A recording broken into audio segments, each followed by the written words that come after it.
Hello everyone, welcome to physics scholar. আমরা পড়ছি দৃঢ় বস্তুর ঘূর্ণন এবং আমরা অলরেডি পড়ে নিয়েছি দ্বন্দ্ব কী, টর্ক কী, জড়তা ভ্রামক কী, এবং আজকে যেটা করব সেটা হচ্ছে যে বিভিন্ন সমসত্ব প্রতিসম বস্তুর জড়তা ভ্রামক নির্ণয় করব। আমরা আগের ক্লাসে প্রতিসম বস্তু বলতে কি সেটা আমরা বলেছি। প্রতিসম মনে হচ্ছে যে ধরো কোনো একটা বস্তু আছে, ধরো একটা আমার কাছে এরকম একটা হয় গোলক বা ধরো গোলীয় পাত আছে, তাহলে কোনো একটা অক্ষের সাপেক্ষে যদি তার দুটো অর্ধাংশ একই রকম বলে মনে হয় তাহলে এই বস্তুটাকে এই অক্ষের সাপেক্ষে বলা হয় প্রতিসম বস্তু, এবং এই যে অক্ষ, এই অক্ষকে বলা হয় প্রতিসম অক্ষ। ইংরেজিতে প্রতিসম বলতে আমরা বোঝাই সিমেট্রি। সিমেট্রি মানে একই রকম, সিমেট্রি মানে একই রকম। তাহলে দেখো এই ক্ষেত্রে এই যে হাফ, এই হাফটা, এই হাফ আর এই হাফ এটা কিন্তু একই রকম দেখতে, জাস্ট উল্টানো আছে। তা সেই জন্য এইটাকে বলা হয় প্রতিসম, বা যেটাকে সদৃশ্যও বলা হয়ে থাকে, সদৃশ্য। তার জন্য এটাকে বলা হয় প্রতিসম অক্ষ। আর সমসত্ব মানে কি? সমসত্ব মানে ইউনিফর্ম। ইউনিফর্ম মানে হচ্ছে ধরো বললাম যে সমসত্ব ক্ষেত্রফল মানে হচ্ছে যে পুরো যে এই যে পুরো ধরো একটা এই যে বর্গাকার বা আয়তাকার যে জায়গাটা আছে, এখানে যদি তার ভর প্রত্যেক জায়গায় সমান হয়, যেটাকে আমরা ঘনত্ব বলি, যে মানে ভর বাই আয়তন, মানে প্রতি একক আয়তনে যদি ভর সমান হয় তাহলে আমরা কি বলি? সেটাকে সুষম বলা হয়। এই সুষমকেই অ্যাকচুয়ালি ভালো কথায় সমসত্ব বলা হয়ে থাকে। তাই তার ঘনত্ব যদি সব জায়গায় সমান হয় তাহলে সেটা হচ্ছে সমসত্ব। আর প্রতিসম হচ্ছে যে কোনো একটা অক্ষের সাপেক্ষে যদি বস্তুটাকে একই রকম দেখতে মনে হয়, যে ধরো এই যে আয়তাকার পাতকে যদি এই অক্ষের সাপেক্ষে যদি দেখো তাহলে দেখবে এই দিকেও যেমন এই দিকটাও তেমন, অনেক একই দেখতে, তাই এটা হচ্ছে প্রতিসম বস্তু। তো এই রকম বস্তুর ক্ষেত্রে আমরা কি করব? যে জড়তা ভ্রামক নির্ণয় করব। তো প্রথমেই যেটা করব সেটা হচ্ছে একটা সুষম দণ্ড যদি নিই। সুষম দণ্ড মানে কি? যে ধরো এরকম একটা দণ্ড আছে, মানে তার যেমন হয়, তো তার আছে এরকম। তো এই দণ্ডের কি করব? মানে জড়তা ভ্রামক নির্ণয় করব, এবং বিভিন্ন কেস আছে। তো একটা কেস হচ্ছে যে বলছে যে দণ্ডের ভর কেন্দ্রগামী। তাহলে একটা দণ্ডের ভর কেন্দ্র কোথায় থাকে? পুরোপুরি মধ্যে থাকে, পুরোপুরি মধ্যে থাকে। তো এইটা হচ্ছে তোমার যদি টোটাল দূরত্ব যদি এল হয়, ধরো টোটাল দূরত্ব হচ্ছে এল, তাহলে এই ভর কেন্দ্র থেকে এই প্রান্তের দূরত্ব হবে L/2, আর এই প্রান্তের দূরত্ব হবে L/2। আর এই দিকে যেহেতু ডান দিকে আমি যদি ধরে নিই প্লাস, তাহলে এটা হবে +L/2, আর যদি বাম দিক তাহলে হবে -L/2। আর এই ভর কেন্দ্র ধরো ও বিন্দু, তাহলে ও বিন্দু থেকে এই ডান দিকের প্রান্তের দূরত্ব হচ্ছে L/2, আর বাম দিকের প্রান্তের হচ্ছে L/2 দূরত্বেই আছে। তাহলে তবেই এই যে বিন্দুটা সেটা হচ্ছে ভর কেন্দ্র। তাহলে দণ্ডের ভর কেন্দ্রগামী মানে ও বিন্দুগামী এবং দণ্ডটির সঙ্গে লম্বভাবে থাকা অক্ষ। তাহলে দণ্ডটির সাথে লম্বভাবে থাকা মানে এই ও বিন্দু দিয়ে যাচ্ছে এবং এই দণ্ডের সাথে লম্বভাবে, মানে এটা হচ্ছে 90 ডিগ্রি। তাহলে এই যে অক্ষ, এই অক্ষের সাপেক্ষে কি বলছে? বস্তুর এই দণ্ডটি জড়তা ভ্রামক নির্ণয় করে। মানে এই বস্তুটা যদি এই অক্ষের সাপেক্ষে এইভাবে ঘোরে তাহলে এই যে দণ্ডটার জড়তা ভ্রামক নির্ণয় করতে হবে। তাহলে আমরা কি করব? যেহেতু আমরা আগেই বলে নিলাম যে এভাবে যদি তোমার একটা যদি দণ্ড থাকে, তাহলে আমার একটা অক্ষ হচ্ছে যেটা ভর কেন্দ্র বরাবর যাচ্ছে, সেটা হচ্ছে এটা।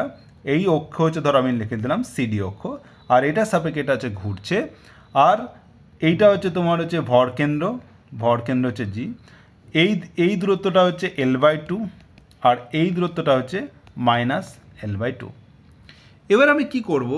যে এইটার জড়তা ভ্রামক নির্ণয় করার জন্য আমাকে কি করে নিতে হবে? যে আমি ধরে নিলাম যে পুরো দৈর্ঘ্যটা হচ্ছে এল, তাই তো? পুরো দৈর্ঘ্যটা হচ্ছে এল। তাহলে যদি টোটাল ভর, এই যে দণ্ডের টোটাল ভর মোট ভর সমান হচ্ছে ধরো m, তাহলে প্রতি একক দৈর্ঘ্যে ভর কত? একক দৈর্ঘ্যের ভর কত হবে? যেহেতু টোটাল দৈর্ঘ্য হচ্ছে এল, তাহলে m/l হবে একক দৈর্ঘ্যের ভর। এবার আমি কি করব? একটা ছোট্ট একটা অংশ কেটে নেব, সেটা হচ্ছে এই অংশটা, যার এই লেন্থ হচ্ছে যার প্রস্থ বা লেন্থ সেটা হচ্ছে ধরো ডিএক্স, আর এটা এই ভর কেন্দ্র থেকে ধরো এক্স দূরত্বে অবস্থিত। তাহলে এই ডিএক্সের ভর কত হবে?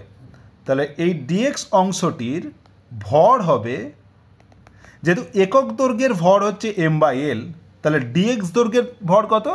M by l into dx. এটা হচ্ছে এই ডিএক্স অংশের ভর।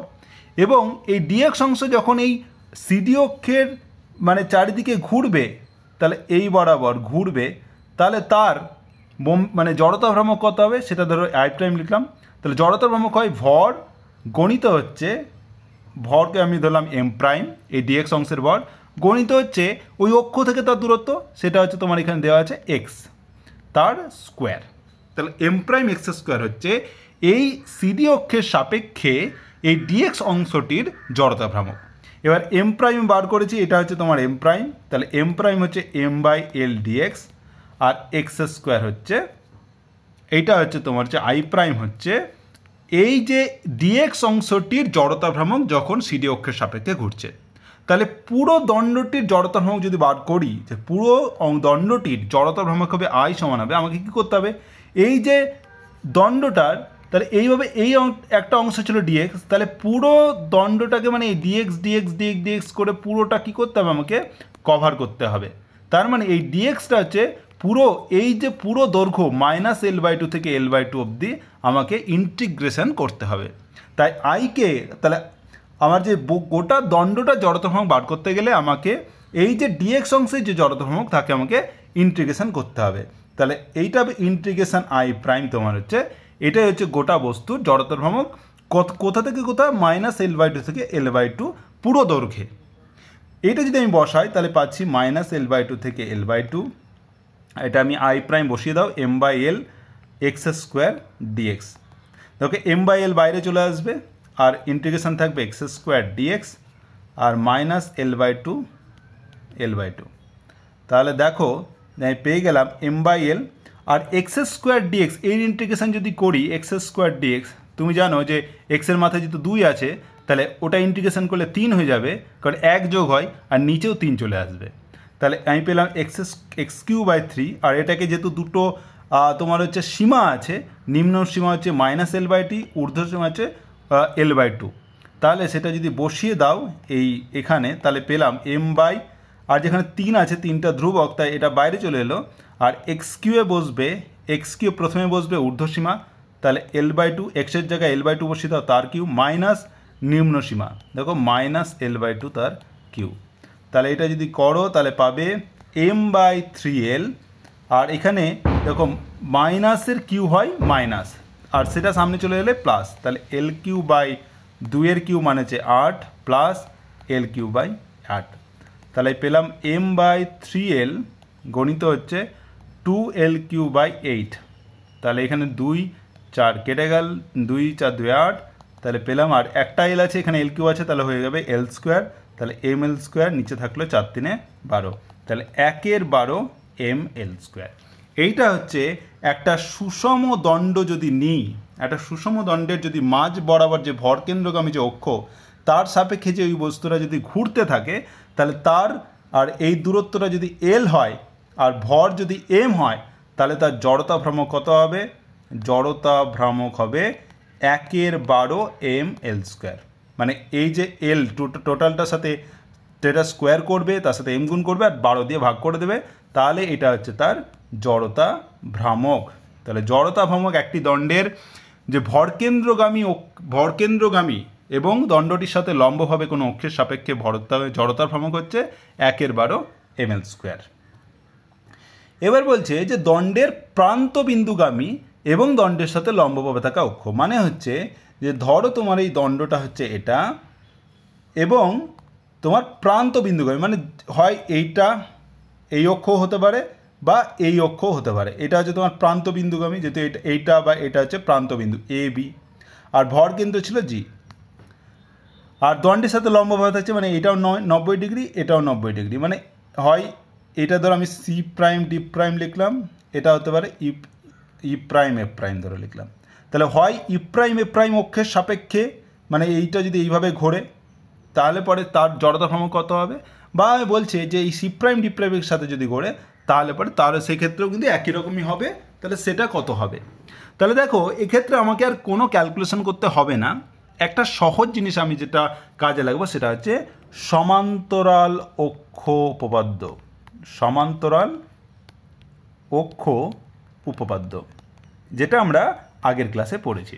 সমান্তরাল অক্ষ উপপাদ্য কি বলে, যে ধরো কোনো বস্তুর একটা যে ভরকেন্দ্রগামী অক্ষের সাপেক্ষে যদি আমি তার জড়তা ভ্রামক জানি, সেটা যদি আইসিএম হয়, তাহলে এই যে অক্ষ তার সাপেক্ষে সমান্তরাল অন্য যে কোনো অক্ষ, ধরো এই অক্ষ এটা হচ্ছে সমান্তরাল তার সাথে, তাহলে তার সাপেক্ষে জড়তা ভ্রামক কত হবে, আই হবে এই যে ভরকেন্দ্রগামী যে অক্ষ তার সাপেক্ষে জড়তা ভ্রামক প্লাস এই দুটি অক্ষের মধ্যে দূরত্ব যদি ডি হয় আর বস্তুর ভর যদি এম হয় তাহলে এম ডি স্কোয়ার। এটা বলা হয় সমান্তরাল অক্ষ উপপাদ্য। এবার এক্ষেত্রে একটি দণ্ডের ক্ষেত্রে দেখো আমি জানি যে ভরকেন্দ্রগামী যদি অক্ষ হয় তাহলে তার ক্ষেত্রে জড়তা ভ্রামক কত হয়, আই সমান আমরা আইসিএম কত হবে 1/12 ml স্কোয়ার, যেটা আমরা আগে বার করলাম। এবার তাহলে এই যে একটা প্রান্তবিন্দুগামী অক্ষের সাপেক্ষে কত হবে, এটা যেহেতু সমান্তরাল পরস্পর তাহলে তার সাপেক্ষে হবে আই সমান হচ্ছে আইসিএম প্লাস যদি গোটা ভর হচ্ছে তোমার হচ্ছে এম, আর এদের মধ্যে দূরত্ব কত, এটা তোমার হচ্ছে L/2, তাহলে L/2 তার স্কোয়ার। তাহলে তুমি পেয়ে গেলে দেখো আইসিএম আমরা কতবার করেছি 1/12 ml স্কোয়ার, আর এটা পেলাম দেখো 2 4 হয়ে গেল ml স্কোয়ার। তাহলে এটা যদি লসাগু করা হয় তাহলে হচ্ছে 12 4 12 আর 1 প্লাস 4 3 12 ml স্কোয়ার, তাহলে 4/12 ml স্কোয়ার মানে পেলাম আই সমান পেলাম দেখো 4 3 12 1/3 ml স্কোয়ার। এইটা হচ্ছে একটি দণ্ডের প্রান্তবিন্দুর সাপেক্ষে যদি ঘোরে তাহলে তার জড়তা ভ্রামক। তাহলে আমি কি পেলাম, যে একটা যদি এরকমভাবে একটা দণ্ড থাকে, একটা যদি দণ্ড থাকে তার ভরকেন্দ্রগামী যে কোনো অক্ষের সাপেক্ষে, ওই দণ্ডের সাপেক্ষে লম্বভাবে থাকা কোনো অক্ষ যেটা ভরকেন্দ্র দিয়ে যায় তার সাপেক্ষে জড়তা ভ্রামক হচ্ছে 1/12 ml স্কোয়ার, আর অন্য কোনো প্রান্তবিন্দুগামী কোনো অক্ষের সাপেক্ষে জড়তা ভ্রামক হচ্ছে এটা হচ্ছে 1/3 ml স্কোয়ার। তাহলে এই দুটো জিনিস জেনে গেলাম। এবার আসছি একটা সুষম আয়তাকার পাত। সুষম আয়তাকার পাত মানে হচ্ছে এইরকম যদি একটা আয়তাকার পাত হচ্ছে, এর পাত বলেছে মানে হচ্ছে এটা একটা ক্ষেত্রফল আছে, এটা একটা ক্ষেত্রফল আছে। তাহলে এই যে সুষম আয়তাকার পাতের ক্ষেত্রে আমাকে জড়তা ভ্রামক নির্ণয় করতে হবে। প্রথম কেস কি বলছে, যে পাতের ভরকেন্দ্রগামী এবং পাতটির প্রস্থ অথবা দৈর্ঘ্যের সমান্তরাল অক্ষের সাপেক্ষে পাতটির জড়তা ভ্রামক। তাহলে আমাকে এটা পাত দেওয়া আছে এরকম, এই হচ্ছে তোমার পাত, ঠিক আছে। এই পাতের ভর কেন্দ্রগামী, তাহলে আমরা জানি যে একটা মানে আয়তাকার পাতের ভর কেন্দ্র কোথায় থাকে, যে তুমি যদি দুটো কর্ণকে এইভাবে যোগ করো, এই একটা কর্ণ আর এই একটা কর্ণ, এই দুটোকে যোগ করলে কর্ণ দুটি যেখানে ছেদ করে সেটি হচ্ছে তার ভরকেন্দ্র। এবার এই ভরকেন্দ্রগামী এবং পাতটির প্রস্থ অথবা দৈর্ঘ্যের সমান্তরাল, এবার আমি যে কোনো একটা ধরে নিলাম, ধরো প্রস্থের সমান্তরাল ধরলাম, মানে প্রস্থ কোনটা, প্রস্থ হচ্ছে এইটা, তার সমান্তরাল মানে এই ভরকেন্দ্রগামী এই রেখাটা। তাহলে এই অক্ষের সাপেক্ষে যদি ঘোরে তাহলে তার জড়তা ভ্রামক কত হবে। তাহলে দেখো এই অক্ষের সাপেক্ষে যখন ঘুরছে, তাহলে আমি এইভাবে আরেকবার যদি আঁকি এইভাবে ভালো করে, তাহলে দেখো একটা আয়তাকার পাত হচ্ছে এটা, আর এই হচ্ছে তোমার হচ্ছে অক্ষ, এই অক্ষের সাপেক্ষে ও হচ্ছে বস্তুটা ঘুরছে, তাহলে বলে জড়তা ভ্রামক কত। তাহলে একটা জিনিস লক্ষ্য করো, তাহলে এইভাবে একটা পাতকে আমি দেখো একটা আয়তাকার পাতকে এইভাবে অসংখ্য এইভাবে সুষম দণ্ড দ্বারা আমি ব্যাখ্যা করতে পারি এইভাবে। তো এইভাবে যদি আমি অনেকগুলো এইভাবে সুষম দণ্ড নিয়ে নিই তাহলে দেখো পুরো আয়তাকার পাতটা তৈরি হয়ে যাবে, তাই তো। এইভাবে যদি অসংখ্য যদি আমি সুষম দণ্ড নিতে থাকি তাহলে দেখো পুরো আয়তাকার পাতটা আমি পেয়ে যাচ্ছি। তার মানে যদি আমি আমার এইরকমভাবে কোনো আয়তাকার পাত থাকে আর এইভাবে তার ধরো প্রস্থ বরাবর যদি তুমি তার জড়তা ভ্রামক নির্ণয় করতে চাও, তাহলে এই আয়তাকার পাতকে আমি অসংখ্য এরকম কি করতে পারি, যে সুষম দণ্ডের সমষ্টি হিসাবে ব্যাখ্যা করতে পারি। তাহলে এইরকম হচ্ছে, এইটা হচ্ছে যদি তার ভরকেন্দ্র হয়, এটা যদি এটার ধরো এই যে দণ্ডটির ভর যদি m1 হয়, তাহলে এই যে আয়তাকার পাতের দৈর্ঘ্য যদি এল হয়, প্রস্থ যদি বি হয়, তাহলে দেখো এই দূরত্বটা হবে, এইটা হবে L/2, এই পুরোটা হবে কত এল। তাহলে এই অক্ষের সাপেক্ষে এই M1 যে ভরের যে দণ্ড তার জড়তা ভ্রামক কত হবে, আমরা আগে বার করেছি 1/12 ml², যেখানে m হচ্ছে এখন হচ্ছে M1 আর L তো অবশ্যই দৈর্ঘ্য বরাবর আছে, তো সেই জন্য 1/12 M1 L²। এবার অন্য একটি দণ্ডের ভর যদি M2 হয়, তাহলে তার জন্য জড়তা ভ্রামক কত হবে 1/12 M2L²। আরও একটা দণ্ড নিয়ে নাও যার ভর হচ্ছে M3, সেটা হচ্ছে 1/12 M3L²। এইভাবে অসংখ্য আছে, তাহলে এগুলোকে যোগ করে দাও প্লাস ইনফিনিটি। এইটাই হচ্ছে তোমার হচ্ছে এই যে অক্ষ যদি হয় সিডি অক্ষের সাপেক্ষে এই আয়তাকার পাতের জড়তার ভ্রামক। তাহলে টোটাল যদি আই হয় তাহলে আই সমান আমি লিখতে পারি 1/12 M1L² plus 1/12 M2L² plus 1/12 M3L² plus dot dot dot. তাহলে সেটা দেখো 1/12 আমি কমন পেলাম L², আর সামেস এটা যদি হয় তাহলে M1 plus M2 plus dot dot এরকম পেয়ে গেলাম। তাহলে এটাকে লিখতে পারি 1/12 L² আর এটাকে লিখতে পারি সামেশান MI। এবার গোটা যে আয়তাকার পাতের ক্ষেত্রফল মানে ভর যদি হয় ক্যাপিটাল M, তাহলে আমি লিখতে পারি সামেশান MI সমান হচ্ছে আমার ক্যাপিটাল M। তাহলে এটা পেয়ে গেলাম যে আই সমান হয়ে যাচ্ছে, তাহলে আই সমান পেয়ে গেলাম 1/12 mL²। এটাই হচ্ছে তোমার একটা আয়তাকার পাত যদি হয়, এই যদি আয়তাকার পাত হয় তাহলে সেক্ষেত্রে তোমার যদি এই প্রস্থ বরাবর যদি কোনো সমান্তরাল রেখা থাকে যেটা ভরকেন্দ্র দিয়ে যায়, তার সাপেক্ষে জড়তা ভ্রামক হবে আই সমান হচ্ছে 1/12 mL²। এইটা হচ্ছে যখন প্রস্থ বরাবর সমান্তরাল হচ্ছে তখন হচ্ছে দৈর্ঘ্যের সাথে গুণফল হচ্ছে, তাই তো দৈর্ঘ্যের যে গুণফল তার স্কোয়ার করলে সেটা হচ্ছে জড়তা ভ্রামকের সাথে প্রপোর্শনাল হচ্ছে।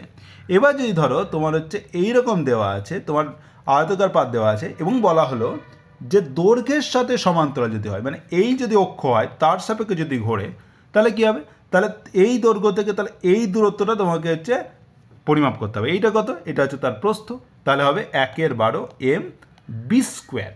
এটা যদি প্রস্থ যদি বি হয় তাহলে 1/12 MB²।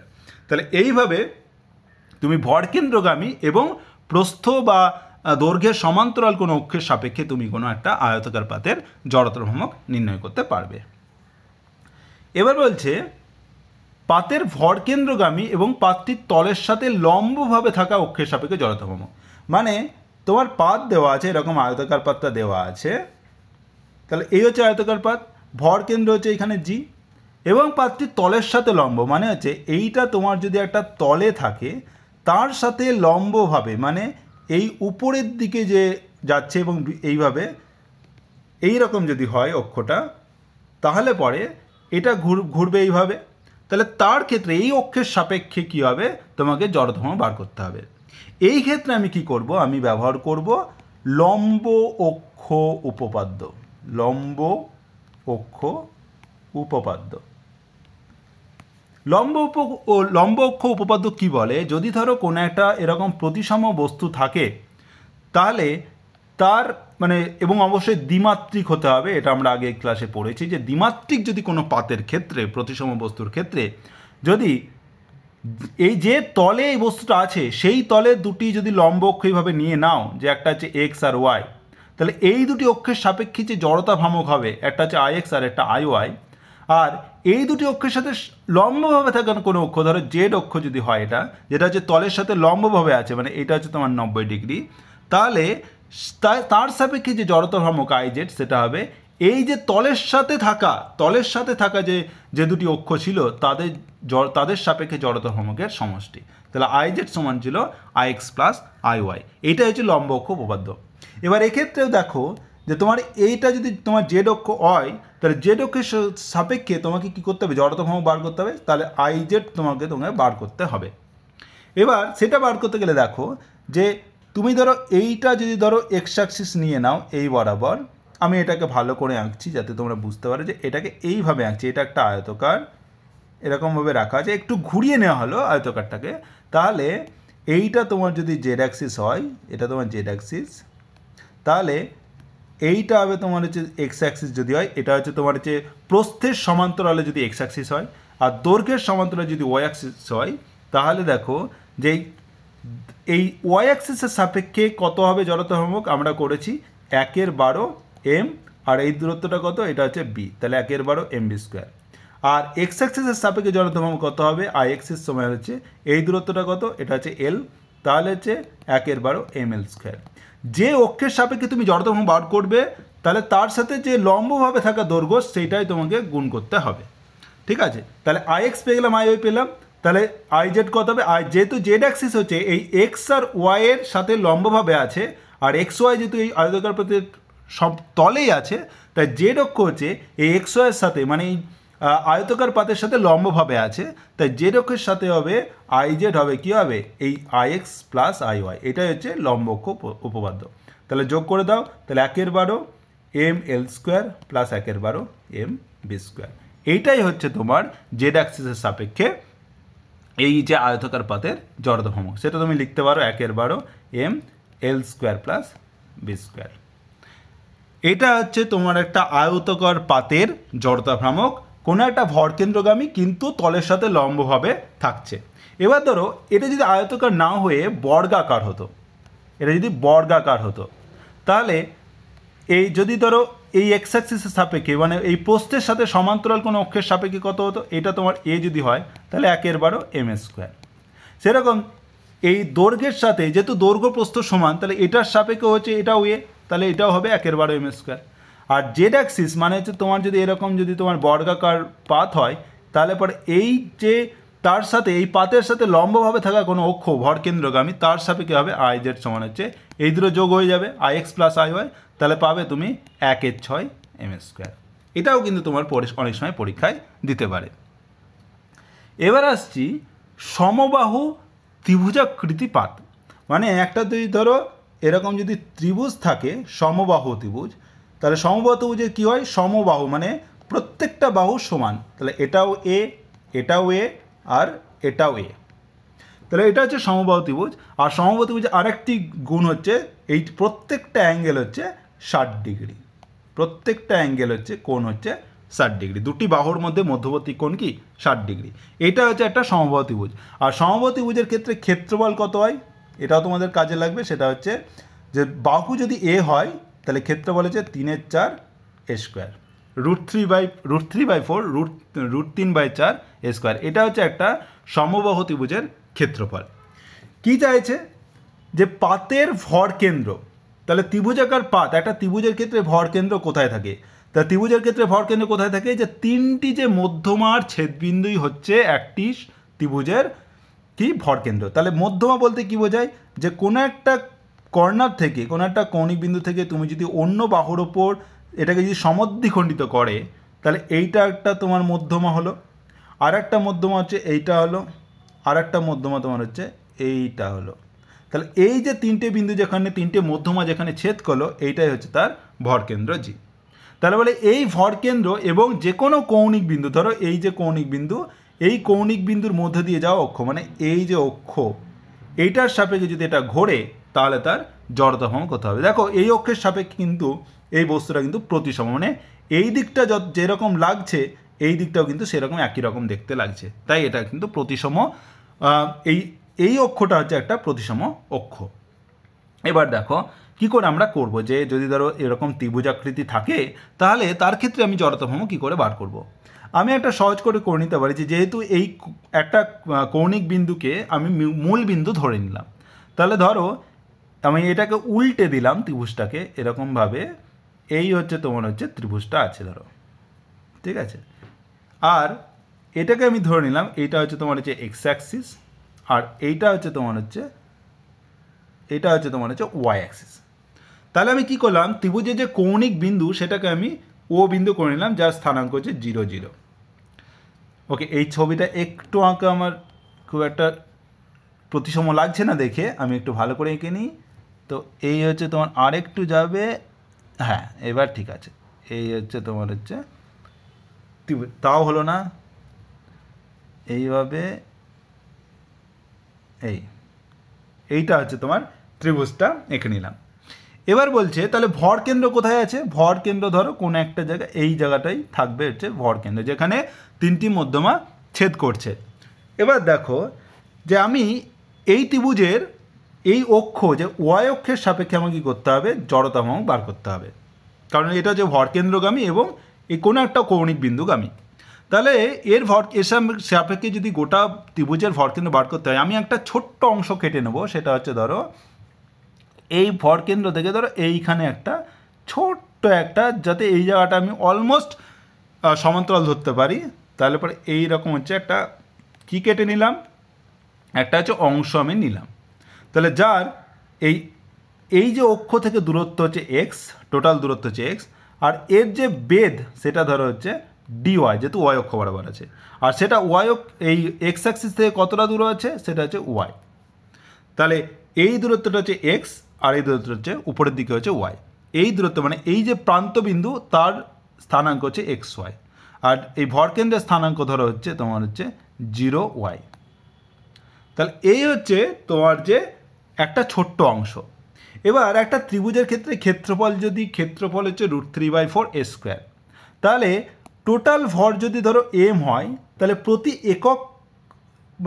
একক ক্ষেত্রফলে ভর কত হবে, তাহলে প্রতি একক ক্ষেত্রফলে ভর কত হবে, ভর হচ্ছে টোটাল ভর যদি এম হয়, বাই হচ্ছে টোটাল ক্ষেত্রফল √3/4 a স্কোয়ার।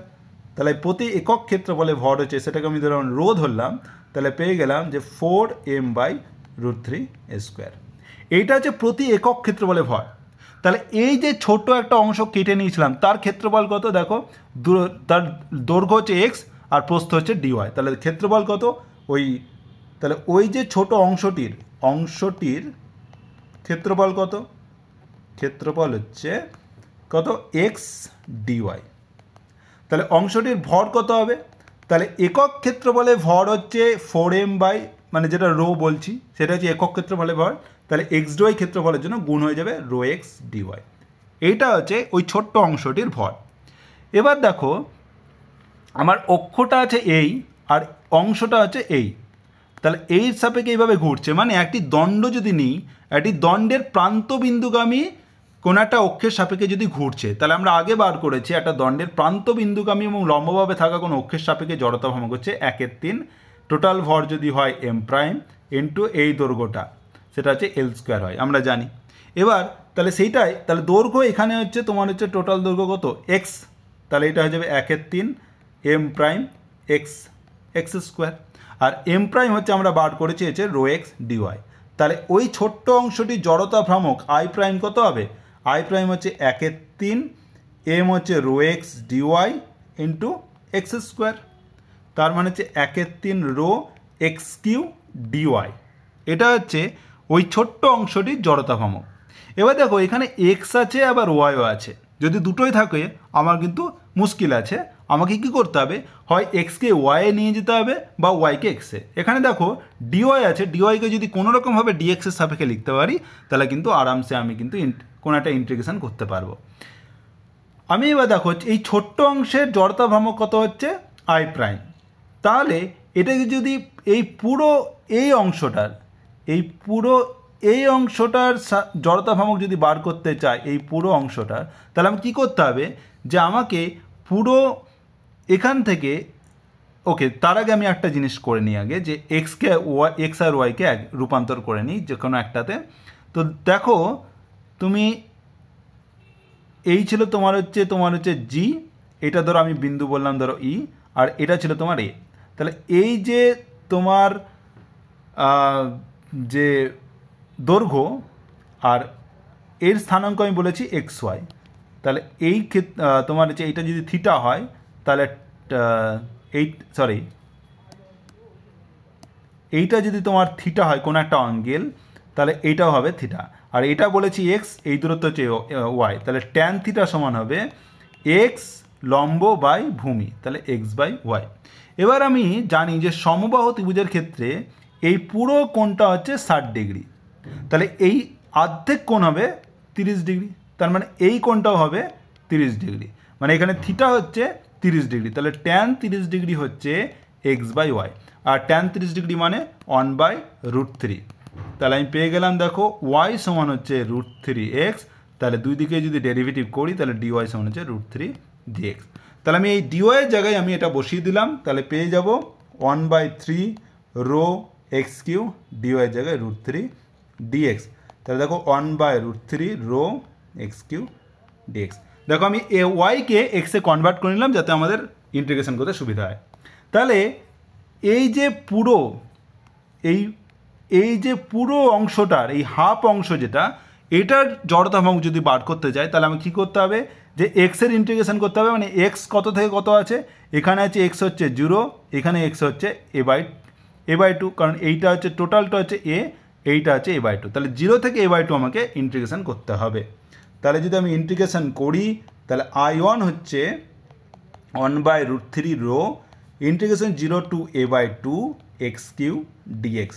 তাহলে 1/√3 রো এক্স কিউ ডিএক্স হচ্ছে x⁴/4 আর 0 to a/2। 0 বসালে 0 হয়ে যায়, তাহলে a/2 শুধুমাত্র বসাতে হবে।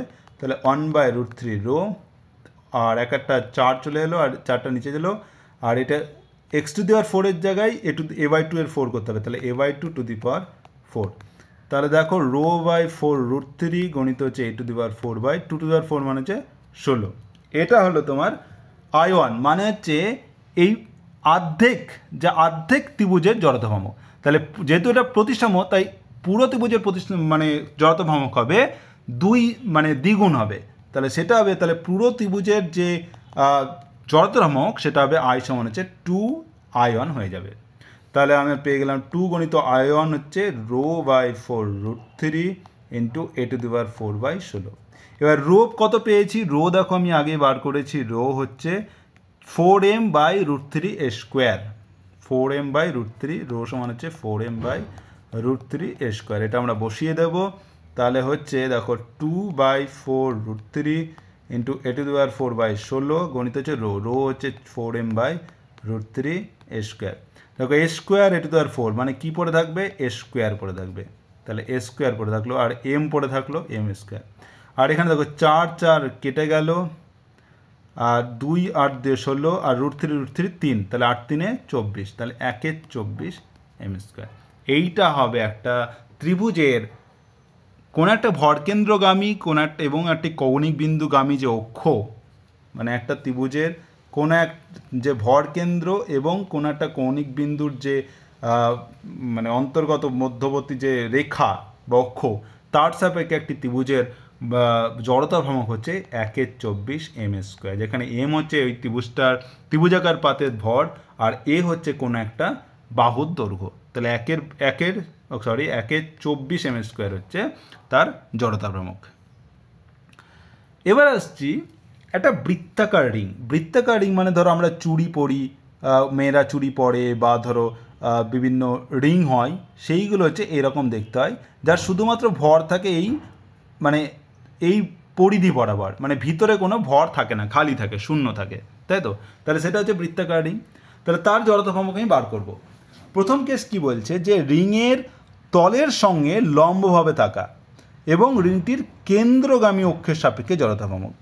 তাহলে তল আছে রিং, তাহলে এই হচ্ছে তোমার যদি রিং হয়, এটা যদি তোমার রিং হয়, ওকে, এইটা তোমার হচ্ছে একটা রিং, এই রিংয়ের তলের সাথে লম্ব, যেহেতু এইটা হচ্ছে তোমার তল, তাহলে তার সাথে লম্বভাবে আছে, মানে হচ্ছে এই হচ্ছে তোমার হচ্ছে এর সাথে লম্বভাবে আছে, মানে এর তলের সাথে পুরোটার সাথে লম্বভাবে আছে এই অক্ষ, এবং রিংটির কেন্দ্রগামী, এটা হচ্ছে তোমার কেন্দ্র, এটাই হচ্ছে তোমার ভর কেন্দ্র হয়। রিংটির কেন্দ্রগামী অক্ষের সাপেক্ষে জড়তা ভ্রামক বার করতে হবে। তাহলে দেখো এক্ষেত্রে আমরা জানি যে কোনো একটা অক্ষের সাপেক্ষে কোনো একটা বিন্দুর যার ভর যদি m1 হয়, তাহলে তার জড়তা ভ্রামক কত হয়, দূরত্ব যদি r হয়, তাহলে জানি জড়তা ভ্রামক সমান হচ্ছে I1 সমান m1r²। তাহলে এখানে দেখো, এখানে অসংখ্য ভর এভাবে আছে, এখানে একটা, এখানে একটা, এখানে একটা, এখানে একটা, এভাবে অসংখ্য ভর দিয়ে গঠিত। তাহলে m1 m2 m3 লিখতে পারি। তাহলে টোটাল এই অক্ষের সাপেক্ষে যদি সিডি অক্ষ হয়, সিডি অক্ষের সাপেক্ষে জড়তা ভ্রামক কত হবে, I সমান হচ্ছে এই টোটাল প্রত্যেকটার আলাদা করে জড়তা ভ্রামকের সমষ্টি। তাহলে I1 হচ্ছে m1r², I2 হচ্ছে m2r², I3 হচ্ছে m3r², এরকম। তাহলে দেখো r² যদি কমন হয়, সামেশান এটা হচ্ছে mi হয়ে যাবে। এই সামেশান mi মানে গোটা এই যে রিংটার ভর যদি m হয়, তাহলে আমি লিখতে পারি ক্যাপিটাল M r²। তাহলে আই সমান হচ্ছে ক্যাপিটাল এম আর স্কোয়ার হচ্ছে কোনো একটা বৃত্তাকার রিংয়ের যে তলের সাথে লম্বভাবে থাকা এবং কেন্দ্রগামী কোনো অক্ষের সাপেক্ষে এই রিংটির জড়তার ভ্রামক। এবার বলছে রিংয়ের কোনো ব্যাস বরাবর অক্ষের সাপেক্ষে জড়তা ভ্রামক।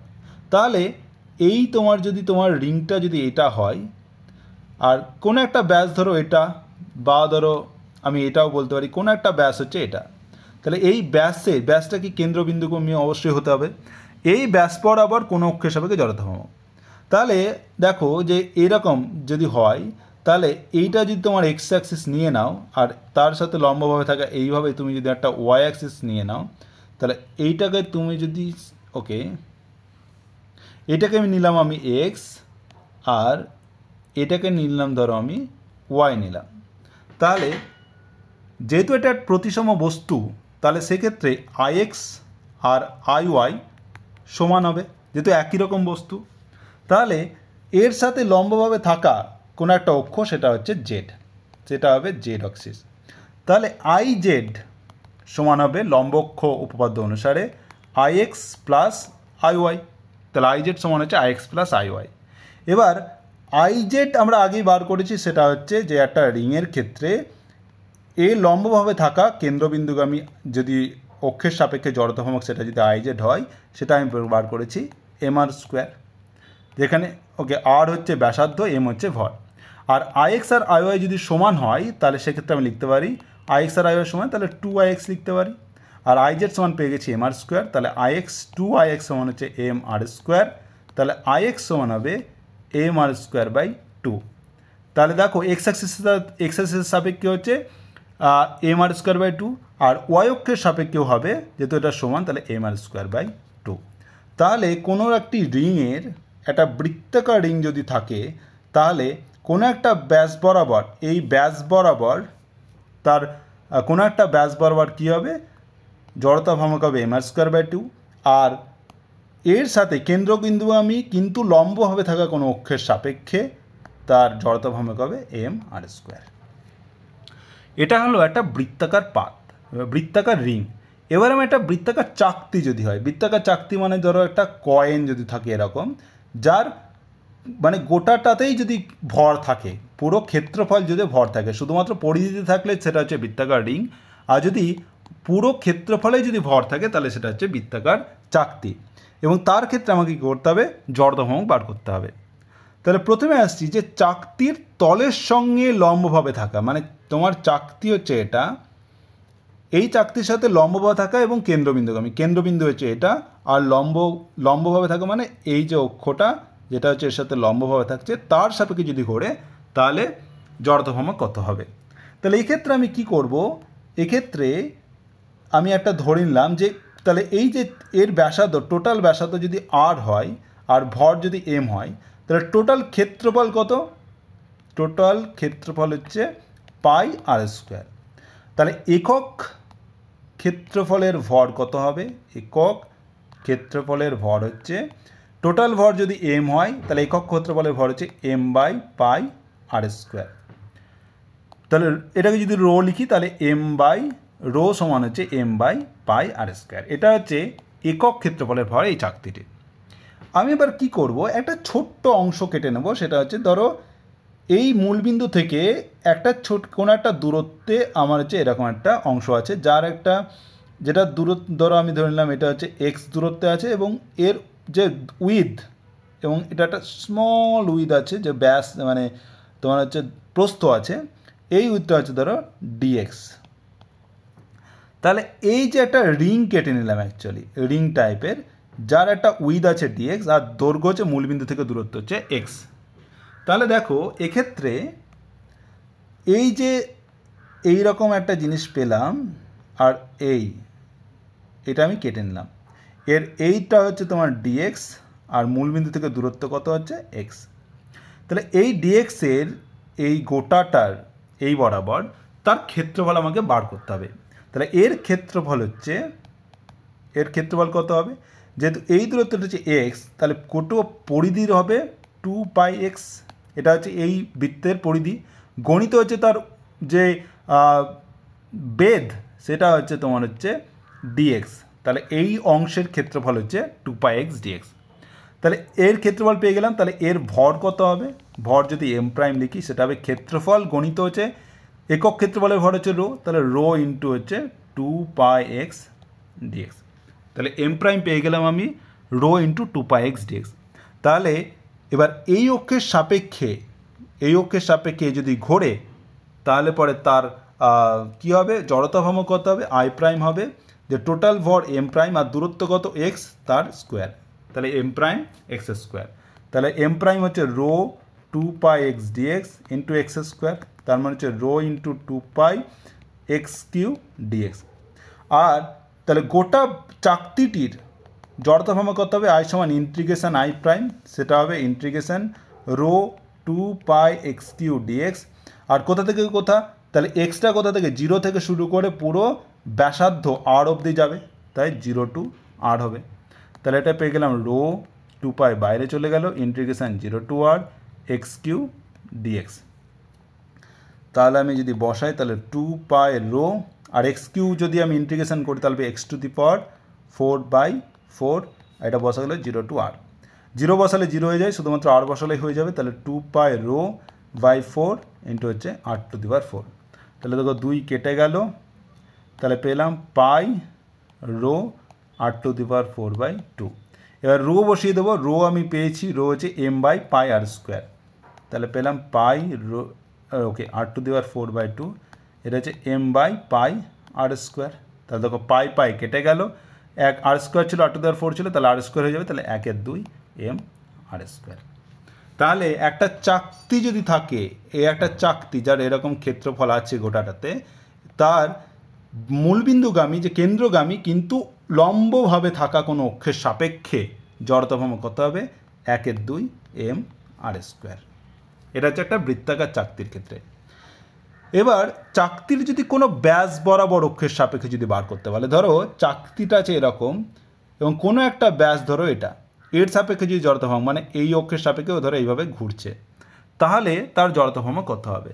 তাহলে এটাও কিন্তু প্রতিসম বস্তু, তাহলে আমি এই ক্ষেত্রেও কিন্তু এইভাবে, এটা যদি আমার এক্স হয়, এটা যদি ওয়াই হয়, তাহলে আমি জানি তাহলে আইএক্স প্লাস আইওয়াই সমান হবে আইজেড, যেটা হবে জেড হচ্ছে এই যে বিন্দুগামী কিন্তু তলের সাথে লম্বভাবে থাকা কোনো একটা অক্ষ, তার সাপেক্ষে আমি বার করেছি আইজেড, এখানে হচ্ছে 1/2 m/r² হচ্ছে। তাহলে আর যেহেতু এই দুটো বস্তু এক্স আর ওয়াই এক্সের সাপেক্ষে প্রতিসম হচ্ছে, তাই আইএক্স আর আইওয়াই সমান হচ্ছে দুটো সমান। তাহলে লিখতে পারি তাহলে এখান থেকে পাচ্ছি তাহলে আইএক্স প্লাস আইএক্স সমান হচ্ছে 1/2 m/r²।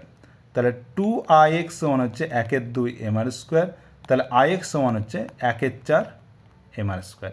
তাহলে দেখো এটা হচ্ছে, তাহলে আইওয়াই হবে 1/4 m/r²। তাহলে কোনো একটা ব্যাস বরাবর কোনো অক্ষের সাপেক্ষে এই বস্তু একটা বৃত্তাকার চাকতি জড়তা ভ্রামক হচ্ছে 1/4 m/r²। আর চাকতির তলে অবস্থিত, মানে ধরো এইভাবে একটা চাকতি আছে, চাকতির তলে অবস্থিত কোনো স্পর্শকের সাপেক্ষে, মানে এই বরাবর যদি কোনো একটা স্পর্শক থাকে তাহলে তার সাপেক্ষে জড়তা ভ্রামক কত? তাহলে আমি দেখো এই একটা চাকতির ব্যাস বরাবর কোনো অক্ষের সাপেক্ষে জড়তা ভ্রামক কত বললাম? 1/4 m/r²। তাহলে অন্য একটা যেটা চাকতির সাথে স্পর্শক বরাবর থাকে, তাহলে তার সাপেক্ষে জড়তা ভ্রামক করতে হবে। তাহলে এই সমান্তরাল অক্ষ উপপাদ্য যদি তুমি নিয়ে নাও, তাহলে তুমি পাবে এটার সাপেক্ষে তুমি এটা ভরকেন্দ্রগামী হচ্ছে, তা তার সাপেক্ষে হচ্ছে 1/4 m/r², সেটা তোমার আইসিএম, আর এদের মধ্যে দূরত্ব কত? আর, তাহলে আইসিএম প্লাস m/r² হয়ে যাবে তোমার হচ্ছে এই সমান্তরাল অক্ষ উপপাদ্যই এই স্পর্শকের সাপেক্ষে তার জড়তা ভ্রামক। তাহলে সেটা হবে তাহলে এটা হচ্ছে 1/4 m/r² প্লাস m/r², মানে ধরো 5/4 m/r²। তাহলে চাকতির তলে অবস্থিত কোনো স্পর্শকের সাপেক্ষে জড়তা ভ্রামক হচ্ছে 5/4 m/r²। আর চাকতির পৃষ্ঠতলের সাথে লম্বভাবে থাকা, মানে ধরো চাকতিটা হচ্ছে এই, আর এর সাথে লম্বভাবে থাকছিল এইভাবে তোমার জেড অ্যাক্সিস ছিল, যেটা হচ্ছে মূলবিন্দুগামী বাট চাকতির তলের সাথে লম্বভাবে ছিল। এই লম্বভাবে কোনো স্পর্শক, মানে যে এইভাবে যদি কোনো স্পর্শক থাকে তার সাপেক্ষে, তাহলে এর সাপেক্ষে যদি আইসিএম হয় তাহলে এর সাপেক্ষে কত হবে? তাহলে সেটা হবে আই সমান হচ্ছে আইসিএম প্লাস হচ্ছে এদের মধ্যে দূরত্ব কত? আর, তাহলে m/r²। তাহলে এবার আইসিএম কত হচ্ছে এই ক্ষেত্রে, মানে বৃত্তাকার চাকতির সাথে লম্বভাবে থাকা মূলবিন্দুগামী অক্ষের সাপেক্ষে হয় 1/2 mr² প্লাস mr², তাহলে হচ্ছে 3/2 mr²। তার মানে একটা বৃত্তাকার চাকতির যদি তুমি লম্বভাবে থাকা বরকেন্দ্রগামী একটা অক্ষের সাপেক্ষে হচ্ছে 1/2 mr², কোনো একটা ব্যাস বরাবর কোনো একটা তল বরাবর যদি থাকে তাহলে তার সাথে হচ্ছে 1/4 mr², এর সাপেক্ষে স্পর্শক বরাবর হলে সেটা হচ্ছে 5/4 mr², আর এই জেড অক্ষের সাথে সমান্তরালের ক্ষেত্রে হচ্ছে 3/2 mr²। এবার তোমরা আরও এরকম, তাহলে আমি দণ্ড পেয়ে গেলাম, দণ্ড বললাম 1/2 ml², প্রান্তবিন্দুগামী হলে 1/3 ml², বৃত্তাকার রিং হলে mr², আর ব্যাস বরাবর হলে 1/2 mr²। কোনো একটা বৃত্তাকার চাকতি হলে 1/2 mr² যদি মূলবিন্দুগামী লম্বভাবে থাকে, আর ব্যাস বরাবর হলে 1/4 mr²। আর যদি কোনো একটা এরকম যদি দুটো অ্যানিউলার বা বলয়াকার চাকতি হয়, এটা যদি r1 হয়, এটা যদি r2 হয়, তাহলে সেক্ষেত্রে হচ্ছে 1/2 m r1² প্লাস r2², আর ব্যাস সাপেক্ষে হলে 1/4 m r1² প্লাস r2²। আয়তাকার পাতের ক্ষেত্রে 1/2 m l² প্লাস b², যেটা হচ্ছে তোমার লম্বভাবে থাকছে তার সাপেক্ষে। আর যদি তোমার হচ্ছে এই প্রস্থের সমান্তরাল হলে 1/12 ml², আর যদি দৈর্ঘ্যের সমান্তরাল হয় তাহলে 1/12 mb² হয়। কোনো একটা নিরেট গোলক, এটা খুব ইম্পর্টেন্ট হয় যে কোনো একটা নিরেট গোলকের ক্ষেত্রে ব্যাস সাপেক্ষে যদি ঘোরে তাহলে সেটা হয় 2/5 mr², আর তার স্পর্শক সাপেক্ষে কত হবে 2/5-এর সাথে আর সমান এটার সাপেক্ষে 2/5, তাহলে mr² যোগ করে দেবে, তাহলে পেয়ে যাবে 7/5 mr²। পাতলা গলীয় গোলকের ক্ষেত্রে ব্যাস সাপেক্ষে হচ্ছে তোমার হচ্ছে পাতলা গলীয় ক্ষেত্রে 2/3 mr², এটা মনে রাখতে হবে। আর তার স্পর্শক সাপেক্ষে হলে এইটার সাপেক্ষে 2/3 mr² প্লাস হচ্ছে mr², তাহলে এটার সাথে mr² করে দেবে, তাহলে পেয়ে যাবে 5/3 mr²। পুরো গলীয় খোলকের ক্ষেত্রে হচ্ছে ব্যাস সাপেক্ষে হচ্ছে 2/3 m r⁵ - r⁵ বা r⁻³ এগুলো অতটা ইম্পর্টেন্ট নয়, স্পর্শক সাপেক্ষে এটা হবে, জাস্ট এটার সাথে যোগ করে দেবে mr²। আর নিরেট চোঙের ক্ষেত্রে এটা ইম্পর্টেন্ট, 1/2 mr² হয়, যেটা তোমার বৃত্তাকার চাকতির যা হবে সেটাই চোঙের ক্ষেত্রে হবে। আর দৈর্ঘ্যের সঙ্গে দৈর্ঘ্যের সাথে লম্ব, মানে দৈর্ঘ্য যদি এটা হয় তার সাথে লম্বভাবে ভরকেন্দ্রগামী অক্ষের সাপেক্ষে হয়, I সমান হচ্ছে m r⁴ প্লাস l²/12, এটা ইম্পর্টেন্ট। আর ফাঁপা চোঙের ক্ষেত্রেও এটা সমান I² m², মানে হচ্ছে ফাঁপা চোঙ যদি হয় তাহলে বৃত্তাকার রিংয়ের ক্ষেত্রে যা হয় এটা হবে mr², এটাই হবে। কিন্তু দৈর্ঘ্যের সাথে যদি হয়, দৈর্ঘ্যের সাথে যদি লম্ব হয় তাহলে পরে m r²/2 প্লাস l²/12 হবে। এটা নিরেট শঙ্কুর ক্ষেত্রে হবে যে শঙ্কুর অক্ষ সাপেক্ষে 3/10 mr², আর ভূমির ব্যাস সাপেক্ষে হবে 1/10 m 3/2 r² প্লাস h²। তো এই হচ্ছে তোমাদের এই ক্লাসে আমরা বিভিন্ন বস্তুর প্রতিসম বস্তুর ক্ষেত্রে জড়তাভ্রম কী করে বার করতে হয় সেটা দেখলাম। আরও অনেক ইম্পর্টেন্ট যেগুলো আমি বলে দিলাম তোমরা অবশ্যই মনে রাখবে এবং প্র্যাকটিস করবে। তো আশা করি তোমরা বুঝতে পেরেছো। যদি কোনো কনফিউশন থাকে তো অবশ্যই কমেন্ট করো, আর যারা গ্রুপে আছো তারা অবশ্যই মেসেজ করো। Thank you.